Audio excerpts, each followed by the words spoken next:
प्रधानमंत्री full action mode में तो आ गए हैं संसद में, जिस तरीके से महिला आरक्षण बिल पास हुआ, लेकिन अब विपक्ष की राजनीति लगातार शुरू हो गई है। विपक्ष अब संसद से पास तो हो गया, लोकसभा और राज्यसभा से महिला आरक्षण बिल को पास करवा लिया गया, लेकिन अभी भी लगातार कांग्रेस की तरफ से कई अटैक्स किए जा रहे हैं। आज सुबह सुबह कांग्रेस के नेता जयराम रमेश ने एक ट्वीट कर दिया है, जिस ट्वीट पर अब लगातार बवाल भी हो रहा है। इस ट्वीट को लेकर जयराम रमेश ने ये लिखा है कि जो नई संसद बनी है उसके इंफ्रास्ट्रक्चर को उन्होंने मोदी मल्टीप्लेक्स या मोदी मैरियट कह दिया है। उन्होंने ये कहा है कि इसका इंफ्रास्ट्रक्चर, इसका स्ट्रक्चर सही तरीके से नहीं बनाया गया।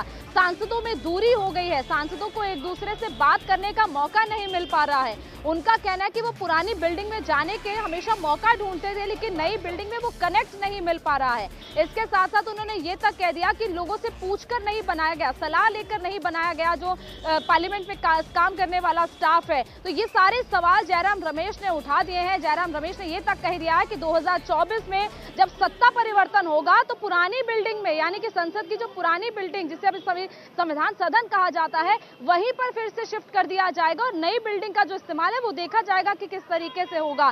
तो अभी सत्र खत्म हुआ है वो नई संसद में हुआ, लेकिन अब कांग्रेस ने इस पर सवाल उठा दिया है कि ये नई संसद का स्ट्रक्चर सही नहीं है, इसे मोदी मल्टीप्लेक्स, मोदी मैरियट कह दिया है। ये बड़े सवाल, ये बड़े आरोप जयराम रमेश ने लगाए हैं। देखिए, आपको याद होगा जब नई संसद का उद्घाटन हुआ था, सेंगोल कोर्स की स्थापना की गई थी, तब भी देखा गया था कि कांग्रेस ने, पूरे विपक्ष ने उस पूरे कार्यक्रम का बॉयकॉट किया था। उस वक्त भी विपक्ष के लोग वहां पर नहीं पहुंचे थे। तब भी आरजेडी ने इस नई संसद का जो स्ट्रक्चर है उसको ताबूत से कंपेयर कर दिया था। तो ये लगातार जो भी मोदी सरकार करती है वो विपक्ष के निशाने पर रहता है, लेकिन संसद लोकतंत्र का मंदिर है, ऐसे में उस पर इस तरीके से सवाल उठाना जाहिर तौर पर विपक्ष की मंशा पर भी सवाल खड़े करता है कि जब सबने उस चीज को स्वीकार कर लिया है, नई संसद की हर जगह तारीफ हो रही है, तो आखिर विपक्ष क्यों इस तरीके से लगातार विरोध जता रहा है। क्योंकि संसद के उस सत्र में विपक्ष के लोग भी शामिल हुए थे, जो अभी संसद का सत्र खत्म हुआ है 2 दिन पहले, लेकिन इस तरीके से बार बार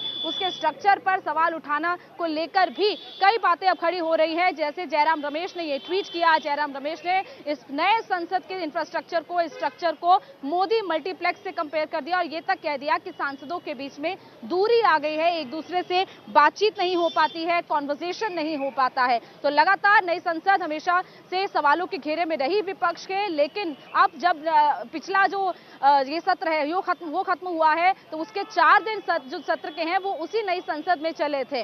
तो ये पूरा जो विवाद है इस नए संसद को लेकर वो चल रहा है, लेकिन अब क्योंकि बिल तो पास हो चुका है, महिला आरक्षण बिल, अब अगला जो चुनाव होंगे यानी कि 2029 के जो चुनाव होंगे उसमें ये लागू होगा, जब डिलिमिटेशन हो जाएगा, जब सेंसस हो जाएगा। लेकिन महिलाओं के लिए एक बड़ी सौगात है और यही वजह है कि महिलाएं आज प्रधानमंत्री का धन्यवाद करने के लिए यहाँ पर पहुंच रही है। जिस जगह पर मैं मौजूद हूँ, यहाँ की एंट्री आपको दिखाएं, यहाँ पर देखिए पूरी तरह अंदर होर्डिंग्स लगाए गए हैं। यहाँ तक ये तक लिखा है कि देश ने किया नारी शक्ति को वंदन, मोदी जी का अभिनंदन। तो इन होर्डिंग्स के साथ ही प्रधानमंत्री का स्वागत किया जाएगा। पूरी रोड में कुछ देर बाद ट्रैफिक भी बंद कर दिया जाएगा। अभी ये ट्रैफिक चल रहा है, लेकिन ट्रैफिक को डाइवर्ट कर दिया जाएगा ताकि लोगों को भी तकलीफ ना हो और प्रधानमंत्री का जो कार्यक्रम है उसमें भी किसी तरीके की सुरक्षा में कोई बात ना आए। और यही वजह है कि हर जगह पर चप्पे चप्पे पर पुलिस की तैनाती की गई है, क्योंकि प्रधानमंत्री लगभग 6.5 घंटे वाराणसी में रहेंगे और जाहिर तौर पर वाराणसी की जनता में उत्साह है, खुशी है। यही वजह है कि सुबह सुबह से ही लोग सभा स्थल पर आना शुरू हो गए हैं, महिलाएं इस जनसभा के कार्यक्रम में आना शुरू हो गई है।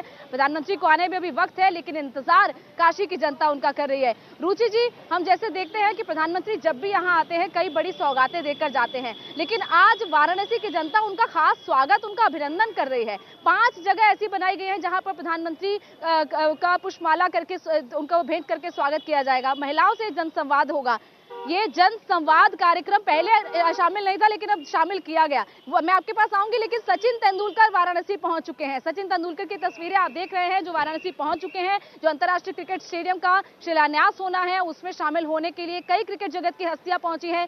जय शाह कल ही पहुंच गए थे, बीसीसीआई के सेक्रेटरी, उन्होंने कल काशी विश्वनाथ मंदिर में रात में दर्शन भी किए और सचिन तेंदुलकर अब पहुंच गए हैं। सचिन तेंदुलकर जो कि क्रिकेट जगत का एक बड़ा नाम है, क्रिकेट ऑफ गॉड उनको कहा जाता है, तो उनका इस कार्यक्रम में शामिल होना होना लाजमी था और यही वजह कि आज जो मंच होगा, जहाँ अंतर्राष्ट्रीय क्रिकेट स्टेडियम का जो मंच, जहां पर जनसभा होनी है, वहां पर आपको कई दिग्गज हस्तियां दिखाई देंगी, जिसमें सचिन तेंदुलकर होंगे, सौरव गांगुली होंगे, जयशा होंगे, रॉजर बिनी होंगे। तो ये सारे तमाम जो क्रिकेटर्स रहे हैं या फिर क्रिकेट जगत से जुड़ी हुई हस्तियां हैं, वो शामिल होंगी। मुख्यमंत्री योगी आदित्यनाथ भी प्रधानमंत्री के साथ मंच साझा करेंगे। इंडिया टीवी हर वक्त हर जगह डाउनलोड करने के लिए सर्च करें India TV news Google play store या ऐप स्टोर पर।